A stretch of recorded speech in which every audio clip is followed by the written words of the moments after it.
So your organization wants to use AI. It's the mandate from the top, right? It's the buzzword in literally every meeting, and it's the promise of a wildly more efficient future. But the second you actually start trying to build or buy an AI tool, you hit a massive brick wall. Do you actually know which rules apply? If you're feeling completely overwhelmed by the sheer volume of AI regulations, guidelines, and standards out there, believe me, you are not alone. Welcome to this explainer.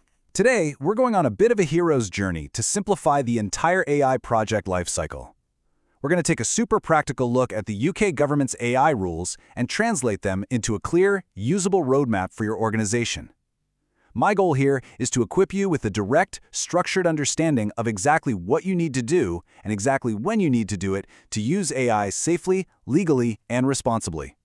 Because let's be honest, right now, the landscape looks like a total regulatory alphabet soup.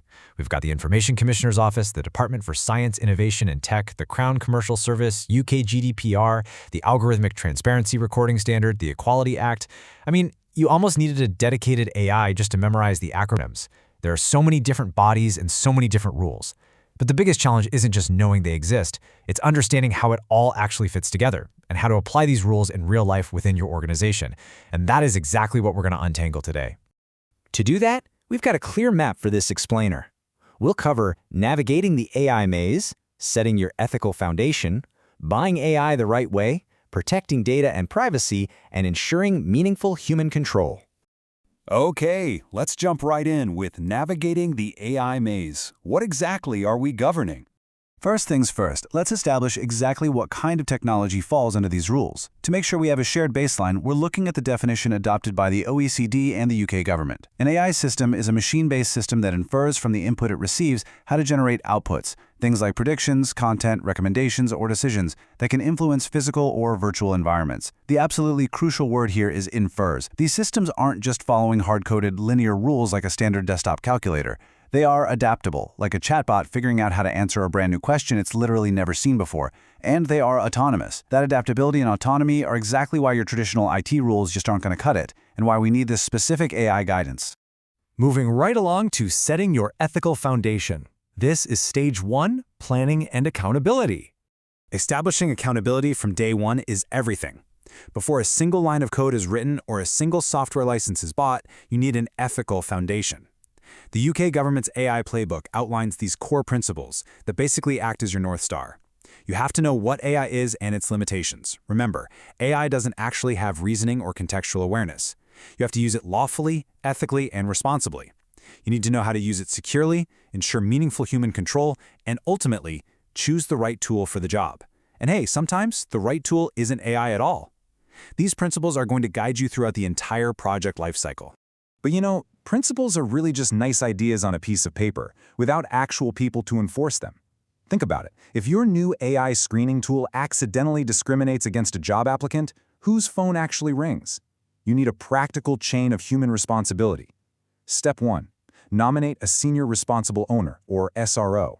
This is your primary risk owner, the person who ensures the project solves a real problem and stays viable.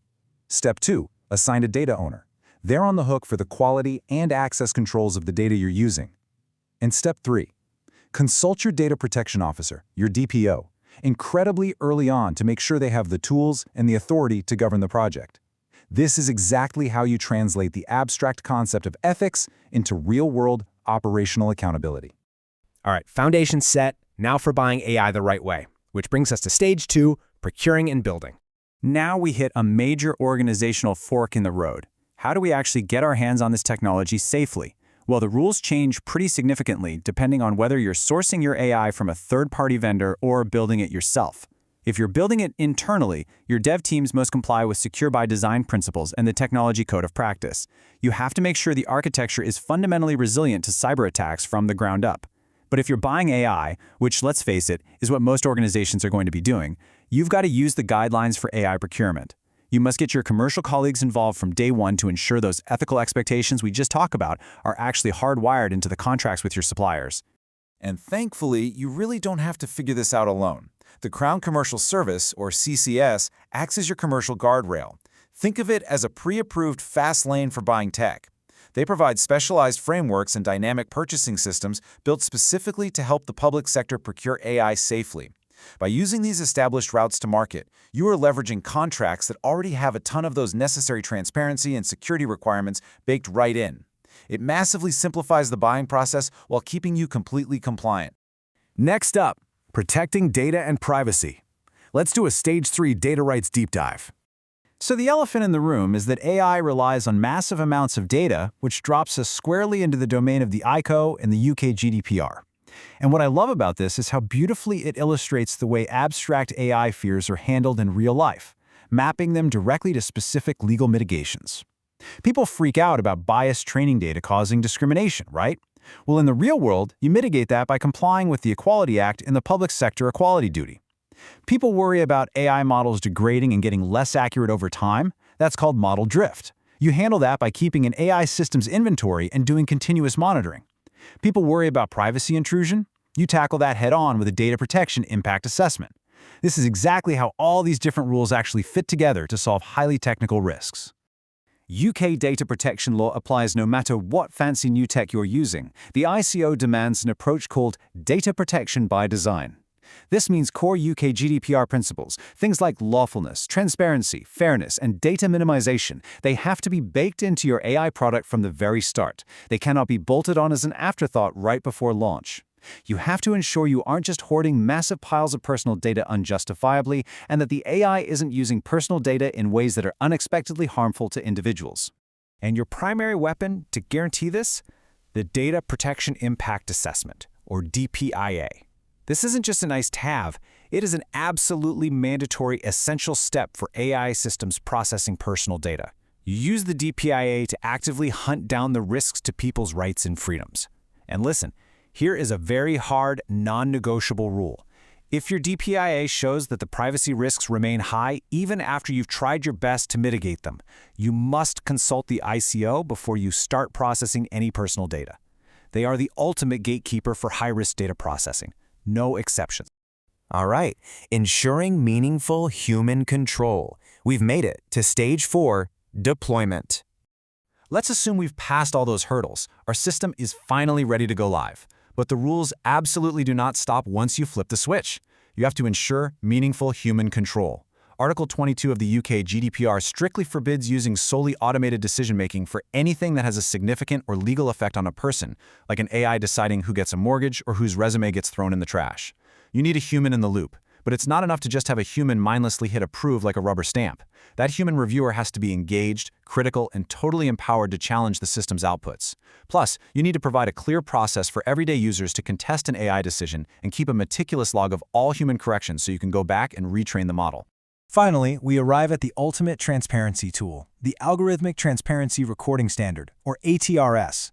If you are a central government body or a specific arm's-length body, you are mandated to use this. It requires you to publicly document exactly how your algorithmic tools are aiding decision-making, what data they're chewing on, and the logic they're using. It's an incredible standard, and a great principle to uphold across the board. Nobody should ever be surprised about how their data, or an AI system, is being used to make decisions that affect their lives. So let's take a breath and step back. Look at how beautifully this hero's journey fits together across the project lifecycle. In Stage 1, you plan, using the AI Playbook to set your ethical foundation and appointing SROs so you have real accountability. In Stage 2, you procure, using those Crown Commercial Service fast lanes. In Stage 3, you protect the data, strictly adhering to UK GDPR and filing DPIAs for the ICO. And in Stage 4, you deploy, ensuring real human oversight and logging your tools with the ATRS for total transparency. See? The alphabet soup finally makes sense. I want to wrap up this explainer with a really powerful quote straight from the foreword of the AI Playbook. As technology evolves, so too will our approach, always guided by the principle that technology must serve people. It is so incredibly easy to get lost in the weeds of compliance checklists, DPIAs, and framework agreements. But we always have to remember why this giant regulatory maze exists in the first place, simply to protect the public and ensure these amazing new tools don't cause harm. Which brings us to one final big question for you to ponder. Is your organization's AI governance truly ready for the future? Now that you can see how all the puzzle pieces of the UK government's AI rules actually fit together, it's time to take a hard look at your own internal compliance roadmaps. Do you have your SROs named? Are your DPIAs actually robust? If not, well, you now have the structured guide you need to start building that foundation today. Thank you so much for joining me on this explainer, and happy navigating!